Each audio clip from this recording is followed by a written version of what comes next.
محرم میں اپنے آپ کو قید مت کیجیے گا کہ مجلس میں جاؤں گا تو روؤں گا. نہیں، جب کوئی بات یاد آئے، جب کوئی نوحہ سن رہے ہوں، جب کوئی ذکر آئے، روئیں. خدا مغفرت کرے، میرے چچا، مجھے یاد ہے میں بہت بچپن سے جب بھی ان کو دیکھتا تھا اور جب کبھی صبح ان کے ساتھ ناشتہ کر رہا ہوتا تھا، میں دیکھتا تھا صبح سے وہ گریا شروع کرتے تھے. کھانا کھاتے جاتے تھے اور کہتے تھے کہ علی اکبر. تو ہائے غربت مولا.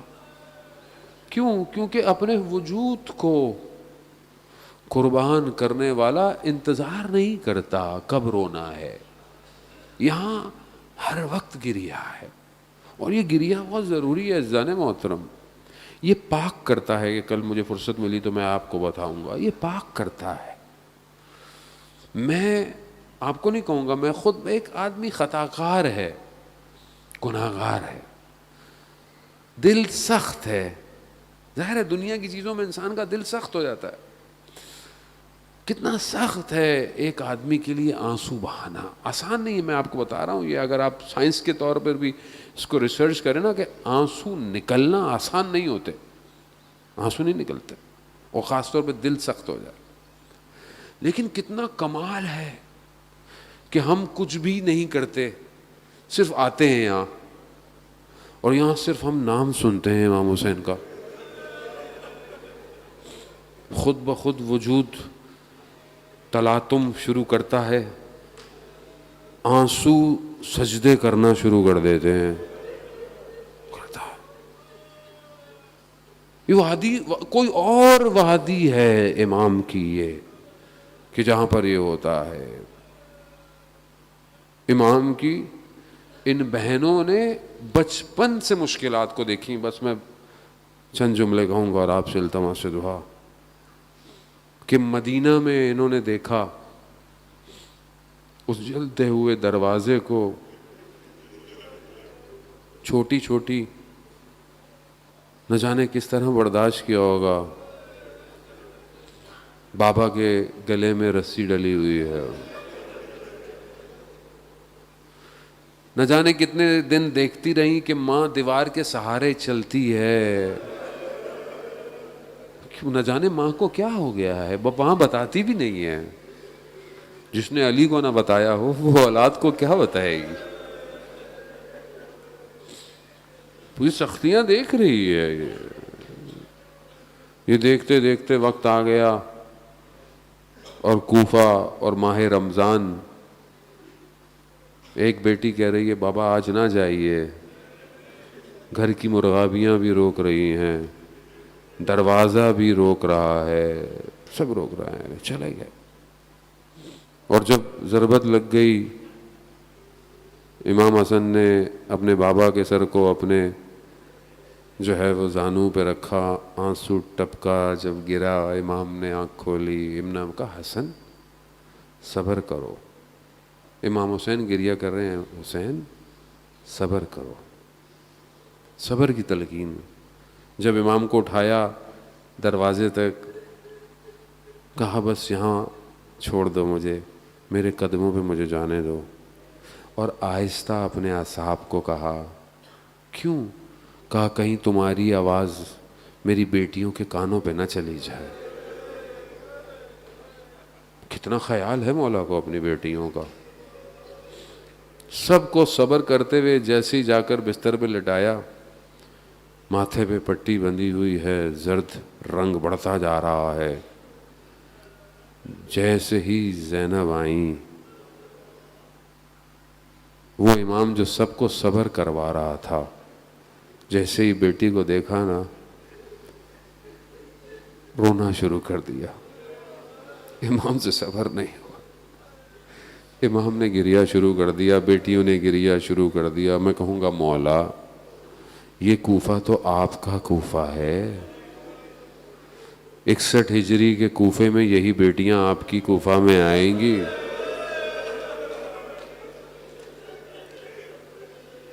اس وقت کیسے صبر ہوگا مولا؟ آپ کے دور میں تو جب بیٹیاں مدینہ سے آئی تھیں تو کاروان دن میں پہنچا تھا. کہتے ہیں کہ امام نے رات کا انتظار کروایا کہ رات کو اہل حرم لے کر آؤ. مولا رات کو کاروان پہنچے گا، یہ دن کا انتظار کریں گے، یہ گلی کوچے کو سجائیں گے. یہ کوفہ آپ کا کوفہ نہیں ہوگا مولا. ہاں عزاداران محترم، امام تھے، امام کو پتہ تھا، لیکن محبت تو تھی.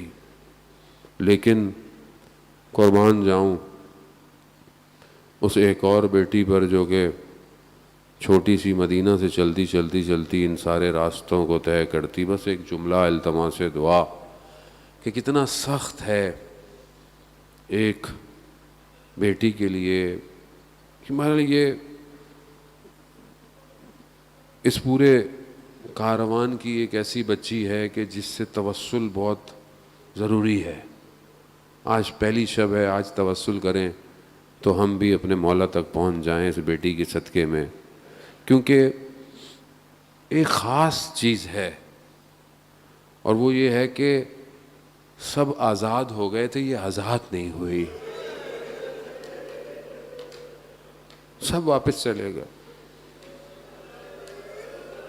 سب 40 پہ چیلوں پہ کربلا پہنچ گئے، یہ نہیں پہنچی، یہ آج تک نہیں پہنچی. میں آج پہلی شب اسی بیٹی سے توسل کرتا ہوں یہاں سے. اے چھوٹی شہزادی بیوی، میں جانتا ہوں کہ آپ اپنے بابا کے چیلوں پہ نہیں آئی ہے، میں جانتا ہوں یہ کتنا سخت ہے کہ آپ اپنے بابا کے چیلوں پہ نہیں پہنچی، مگر میں بیوی آپ کے آگے ہاتھ چھوڑتا ہوں. بیوی اس سال چیلوں پہ اپنے بابا کی قبر پہ جانے دے، ان راستوں کو کھول دے، ہم لوگ تڑپ رہے ہیں، ہمیں چیلوں پر کربلا جانے دے. بی بی اپنے بابا سے سفارش کر دے، بابا میں شام کے زندان میں رہ گئی مگر ان عزاداروں کو بابا اجازت دیتے، یہ بڑے تڑپ رہے ہیں.